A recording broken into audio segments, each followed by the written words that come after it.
amigos, seguimos en Portafolio Económico. Susana, en esta semana estuvo Fran Rainieri participando en una actividad de Azonahore. En su rol de expresidente. Es correcto.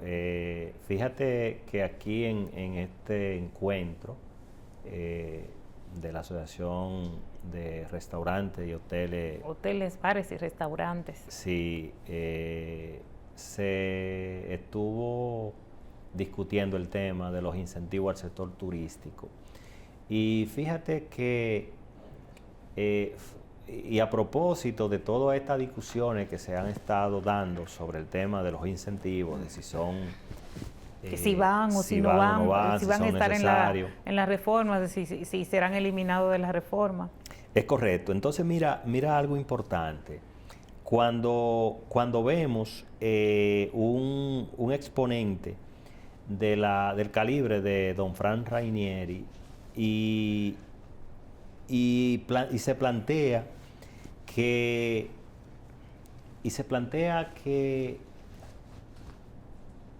se favorezca una eliminación, por ejemplo, a los incentivos que tiene el sector turismo, que dice Fran Rainieri que él no lo define como incentivo.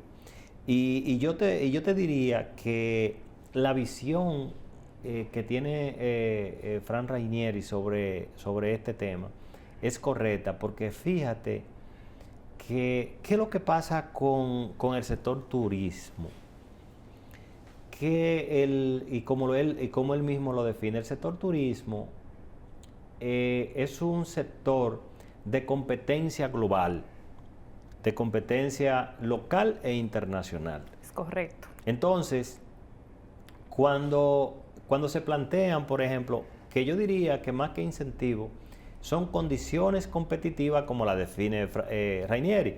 O sea, yo podré traer mayor flujo de turistas en la medida que yo o puedo traer inversión al sector en la medida que yo creo mejores condiciones o condiciones más favorables que mis competidores. Más flexibles que mis competidores. Y, por ejemplo, Basilio, perdona que te interrumpa, dentro de esos competidores que tiene República Dominicana, RD, como se conoce, es México. Son las playas de México, son los hoteles de México que han demostrado tener una vasta experiencia. Las grandes cadenas hoteleras del mundo se encuentran en la Ciudad de México. Mira, todas están en México. Entonces, ¿por qué hemos crecido nosotros versus México? Por nuestro clima, ¿verdad? Nuestro clima de inversión, que a eso es que don Fran Rainieri hace alusión, por nuestra paz, que ¿verdad? Esa tranquilidad, esa garantía, esa seguridad que ofrece la República Dominicana a los turistas y al inversionista, Basilio, porque es con inversión que se construyen esas mega cadenas hoteleras. Mira, justamente ellos plantean que la ley 15801, que es la ley que crea el incentivo al sector turístico, a la industria del turismo, y estamos conscientes que esta norma hay que revisarla y ajustarla, ¿verdad? Ajustarla. Los tiempos cambian, diríamos, lo que fue una ventaja en un momento, habría que ver si esa ventaja mantiene las mismas condiciones y sobre todo yo diría que el ajuste tiene que ver hacia el control de esa normativa para que se cumpla en los términos que la propia norma establece. Y fíjate que ellos reconocen que hay quienes han abusado del incentivo al sector, y eso está claro. Ahora, que ellos también plantean, bueno, pues castiguen al que ha abusado de ella, pero no engloben a todos en ese mismo proceso. Entonces, y esto es importante porque dice Fran Rainieri que tocar, por ejemplo, esa ley, la 15801, de manera de proporcional sería como darse dos tiros en los pies, o sea, como sector. Y eso es importante porque lo que nosotros hoy podemos exhibir como sector turismo. De hecho, vemos al ministro de Turismo presentar informes, presentar estadísticas, siempre muy en crecimiento, ¿no? Positivo en cuanto a sus informes de flujo, tanto como del informe que presenta el Banco Central de las divisas que ingresan por vía del sector. Y definitivamente esto está conectado con las condiciones país, como bien tú planteas, Susana, que tiene República Dominicana en este sector. O sea, entonces, tú mencionabas países, por ejemplo, competidores, por ejemplo, como el caso de México. Si tú recuerdas, nuestros amigos televidentes recordarán que hace unos años Cancún era Cancún, como no, el faro. el paraíso. El faro, hablar de ¿verdad? Cancún era de hablar del paraíso. Correctamente. O sea, Sin embargo, tú notas que de hace un tiempo para acá, por ejemplo, Punta Cana, toda esa área del este, se ha sobrepuesto a nivel de buena imagen con respecto a otros competidores. Entonces, evidentemente, esto no es casual. Esto obedece a muchos factores, dentro de ello la flexibilidad de una ley que permite atraer esas inversiones. Y definitivamente si aquí no actuamos con cabeza fría con respecto a ciertos sectores, porque de hecho Fran Rainieri plantea que es muy parecido al sector zona franca, sí. Es lo mismo. Lo mismo, son sectores que, ¿verdad?, que fueron desarrollados, como tú mencionabas, Basilio, que hay que revisar, porque iniciaron en un tiempo que ha transcurrido ya, y hay que adecuar y mejorar lo que haya que mejorar, pero debe ser con cabeza muy fría. Además, adicional a todo esto, tenemos ya la aprobación del proyecto ecoturístico de Punta Bergantini, donde hay celebridades que han entrado en el proceso de inversión. Entonces, todo esto y los números están ahí en relación a turismo y el aporte que hace al Producto Interno Bruto. O sea, que hay que tener, este tema de reforma, Basilio, es un tema que lo más importante es mantener la ecuanimidad, la cabeza fría y determinar si son mordidas o si son pellizquitos, utilizando tu término, lo que se estará aplicando. Acá lo más importante es poder mantener los niveles económicos y el nivel de crecimiento que se ha visto en el país en los últimos tiempos, o en ciertos sectores, ¿verdad? Mira, del país. Definitivamente que es así. O sea, tú en ese enfoque que da de si la mordida o el pellizco, porque hay un elemento que fíjate que no se toca casi nunca en la discusión de la reforma que tiene que ver con la parte fiscal, y es el impacto de estas medidas en el empleo. Fíjate que si no miramos un 360, cuando estamos hablando de una discusión de reforma, probablemente estemos creando un impacto negativo en un sector tan sensible como el tema del empleo, porque recordemos que al final, si tú castigas, diríamos, a la familia, lo castiga muy duro, pero también tú generas un impacto en las empresas que puede entonces generarte situaciones en la ocupación a nivel de empleo.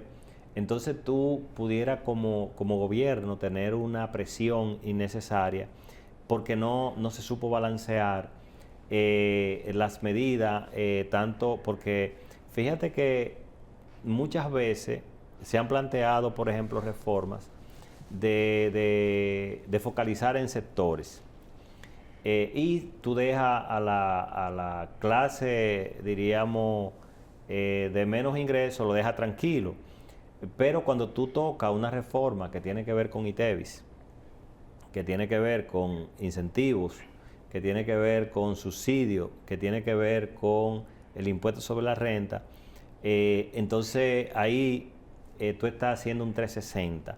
Y evidentemente al impactar a todos, Porque hay un tema con esto, Susana. Cuando tú, por ejemplo, y hablábamos de la persona física, el profesional liberal, cuando tú, por ejemplo, cargas al profesional liberal, a la persona física, al empleado, entonces vamos a suponer, tú pones al empleado y al profesional y al trabajador que anda por ahí a pagar más.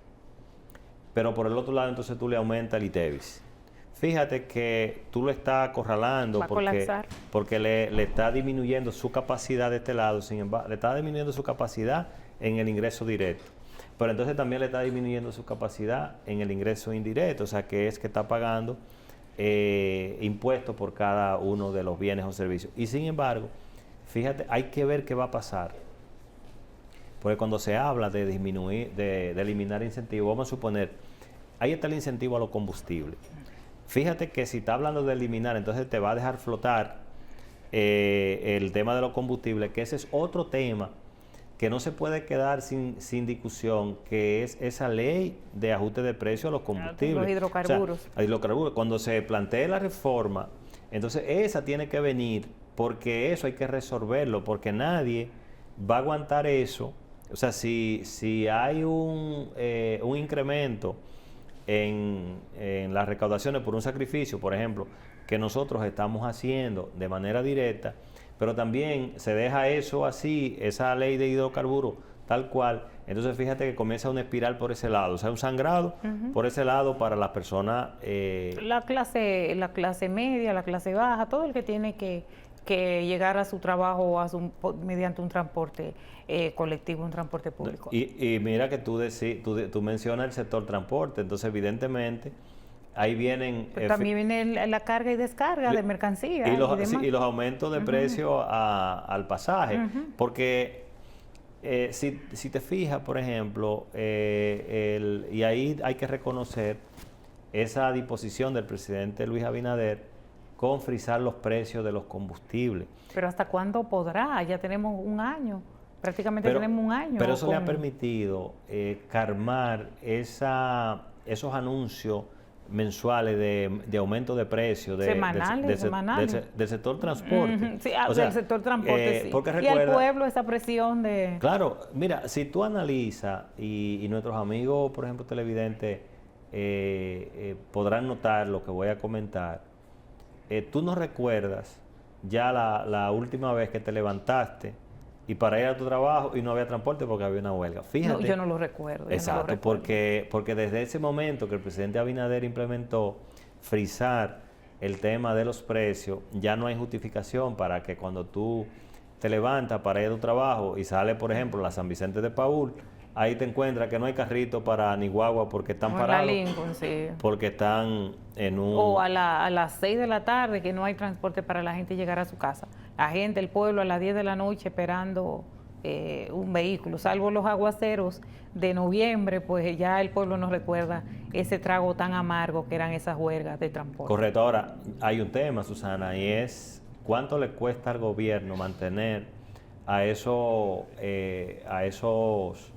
empresarios, a esos camajanes esos tranquilos. Empresarios del transporte. Exacto, entonces que esos son de los temas que fíjate que la misión del Fondo Monetario pues puntualiza dentro de su documento, porque habría que ver si el gobierno está dispuesto a enfrentar eso, porque definitivamente parece que es más fácil convivir con el costo de ese subsidio que enfrentar a esos sectores. Y son de las grandes tareas que va a tener el presidente Abinader en estos próximos 4 años, porque definitivamente el país debe quedar en una posición más favorable desde el punto de vista de poder implementar tipo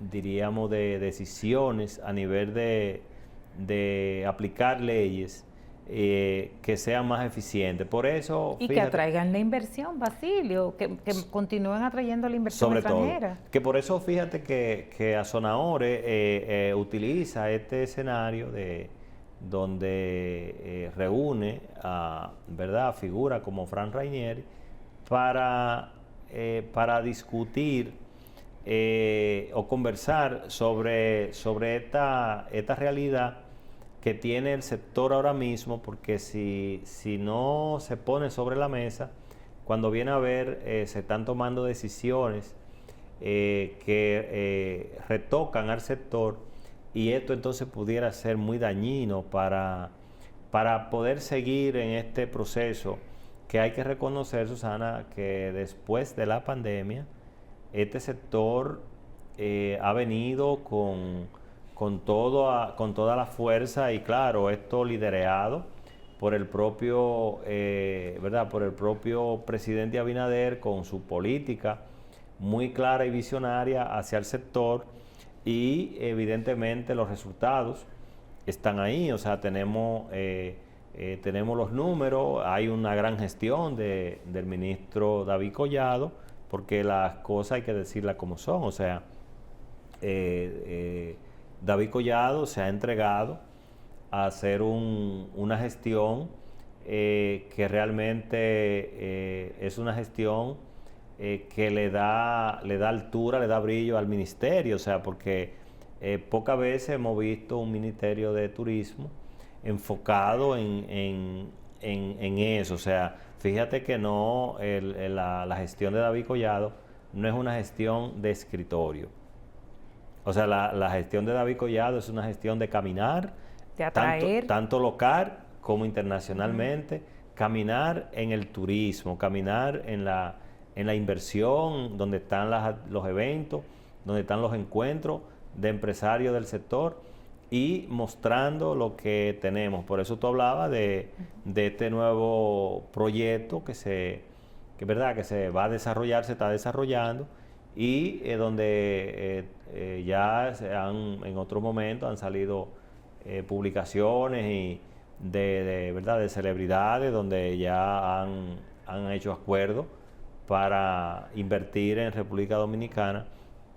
Y lo importante de este tipo de atracción turística, de inversión, es que son figuras que la conoce el mundo. Entonces, cuando un Vin Diesel, por ejemplo, se presenta al lado de un presidente en un proyecto, y que va a ser parte de un proyecto, y lo ve el mundo, entonces él lo que le está diciendo al mundo es: miren, aquí hay un clima de inversión, aquí hay confianza, aquí hay garantía. Y eso, porque fíjate que es una publicidad que le costaría mucho a República Dominicana venderla sola, con su propio esfuerzo. Sin embargo, esa publicidad no tiene que pagar un chele, porque donde quiera que estas figuras son ¿verdad? Figuras públicas, pues la publicidad vende sola. Y eso son de las cosas que hay que saber capitalizar. Y así hemos visto, así como Julio Iglesias vendió por muchos años, que eso hay que reconocerlo. Fíjate que fue un partner de Fran Rainieri por muchos años. Y el país tiene que agradecerle mucho a Julio Iglesias, porque le sirvió de embajador, vivió mucho tiempo. Fíjate como don Dani Rivera está alojado, por ejemplo, en Constanza desde hace muchos años. Montaner, en Samaná. Exactamente, y han servido como embajadores. Y eso, fíjate, Susana, que no hemos sabido agradecerle de manera, diríamos, justa a estas figuras, porque estas figuras, de manera gratuita, han servido de portavoces, y quizá no podemos cuantificar uno a uno de este ha venido por este, pero esas son intangibles, que solamente nos damos cuenta en la medida que nuestro país crece a nivel de inversión. Es correcto, es correcto. Nos vamos arriba a nuestro productor y seguimos con Portafolio Económico.